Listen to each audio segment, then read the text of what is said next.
markets ये and here you have budget the Prime Minister. 100 साल की भयंकर आपदा के 100 साल की विकास का नया विश्वास लेकर आया है। ये बजट अर्थव्यवस्था को मजबूती देने के साथ ही सामान्य मानवी के लिए अनेक नए अवसर बनाएगा। ये बजट मोर इंफ्रास्ट्रक्चर, मोर इन्वेस्टमेंट, मोर ग्रोथ और मोर जॉब्स की नई संभावनाओं से भरा हुआ है। और एक नया क्षेत्र और खुला है और वो है ग्रीन जॉब्स का। ये बजट तत्कालीन आवश्यकताओं का भी समाधान करता है और देश के युवाओं के उज्जवल भविष्य को भी सुनिश्चित करता है। ये पिछले कुछ घंटों से देख रहा हूं जिस प्रकार से इस बजट का हर क्षेत्र में स्वागत हुआ है। सामान्य मानवी की जो सकारात्मक प्रतिक्रिया आई है उसने जनता जनार्दन की सेवा का हमारा उत्साह अनेक गुना बढ़ा दिया है।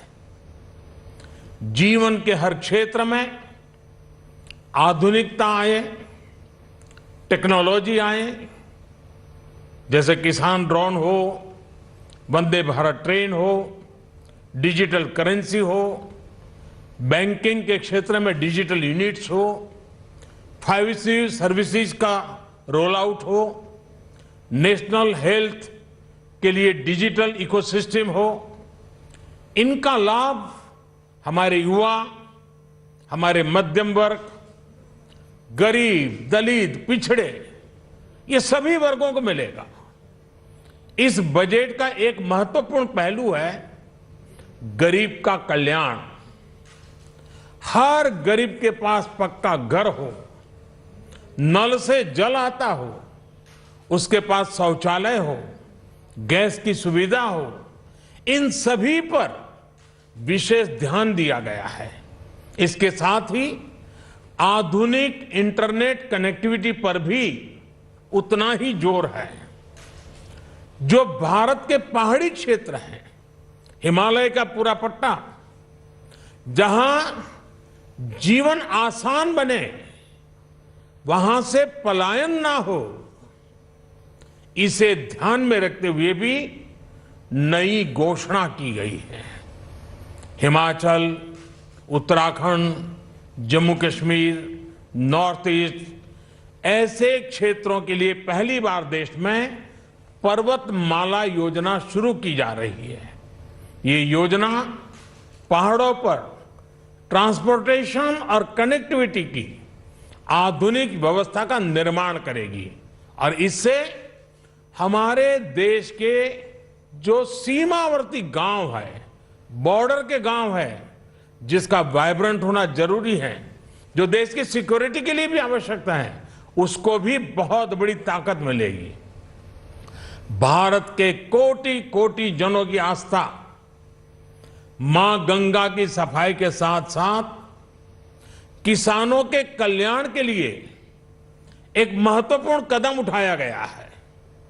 उत्तराखंड, उत्तर प्रदेश, झारखंड, बिहार, पश्चिम बंगाल, इन राज्यों में गंगा किनारे नेचुरल फार्मिंग को प्रोत्साहन दिया जाएगा। इससे मां गंगा की सफाई का जो अभियान है उसमें मां गंगा को केमिकल मुक्त करने में भी बहुत बड़ी मदद मिलेगी। बजट के प्रावधान यह सुनिश्चित करने वाले हैं कि कृषि लाभप्रद हो, इसमें नए अवसर हो, नए एग्रीकल्चर स्टार्टअप्स को प्रोत्साहन देने के लिए विशेष फंड हो या फिर फूड प्रोसेसिंग उद्योग के लिए नया पैकेज। इससे किसानों की आय बढ़ाने में बहुत मदद मिलेगी। एमएसपी खरीद के माध्यम से किसानों के खाते में 2.25 करोड़ रुपए से भी ज्यादा सीधे ट्रांसफर किए जा रहे हैं।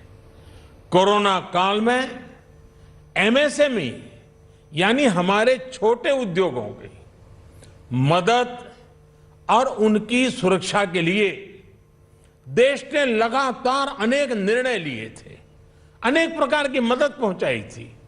इस बजट में क्रेडिट गारंटी में रिकॉर्ड वृद्धि के साथ ही कई नई योजनाओं का ऐलान किया गया है।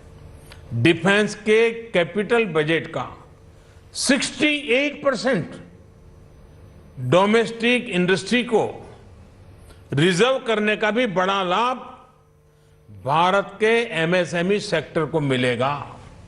ये आत्मनिर्भरता की तरफ बहुत बड़ा मजबूत कदम है। 7.5 लाख करोड़ रुपए के पब्लिक इन्वेस्टमेंट से अर्थव्यवस्था को नई गति के साथ ही छोटे और अन्य उद्योगों के लिए नए अवसर भी बनेंगे। मैं वित्त मंत्री निर्मला जी और उनकी पूरी टीम को इस पीपल फ्रेंडली और प्रोग्रेसिव बजट के लिए बहुत बहुत बधाई देता हूं। कल भारतीय जनता पार्टी ने मुझे सुबह 11 बजे बजट और आत्मनिर्भर भारत विषय पर बात करने के लिए निमंत्रित किया है। कल 11 बजे मैं बजट के इस विषय पर विस्तार से बात करूंगा। आज इतना काफी है। बहुत बहुत धन्यवाद।